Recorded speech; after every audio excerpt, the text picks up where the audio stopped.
สวัสดีท่านผู้ชมที่เคารพนำท่านผู้ชมมาติดตามข่าวกีฬา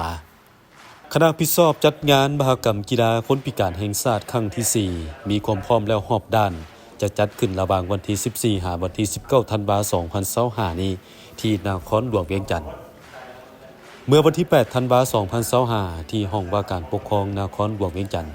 คณะผิดชอบจัดงานมหกรรมกีฬาคนพิการแห่งชาติครั้งที่ 4 ได้จัดกองประชุมเทคนิคจัดการแข่งขันทั่วประเทศ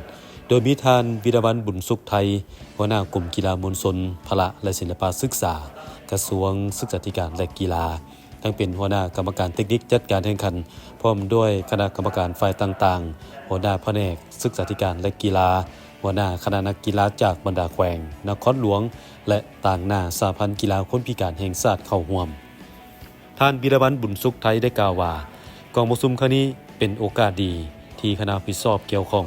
ได้พร้อมกันแลกเปลี่ยนความคิดเห็นต่อเนื่องในเวียกงานต่างๆเพื่อพร้อมกันเอาใจใส่จัดตั้งปฏิบัติให้ได้รับประสิทธิผลและมีผลสำเร็จตามคาดหมายที่วางไว้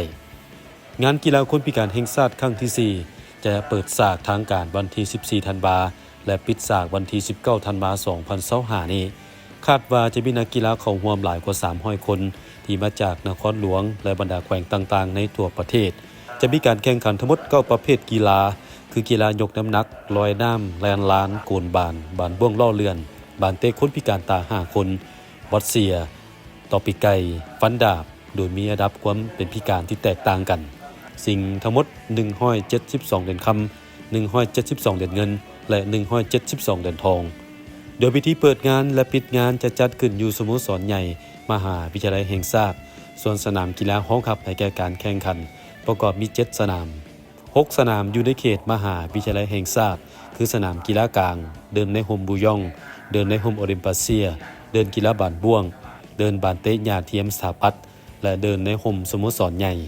ส่วนกีฬาลอยน้ำจะแข่งขันที่สระลอยน้ำเขตสนามกีฬาแห่งชาติหลัก16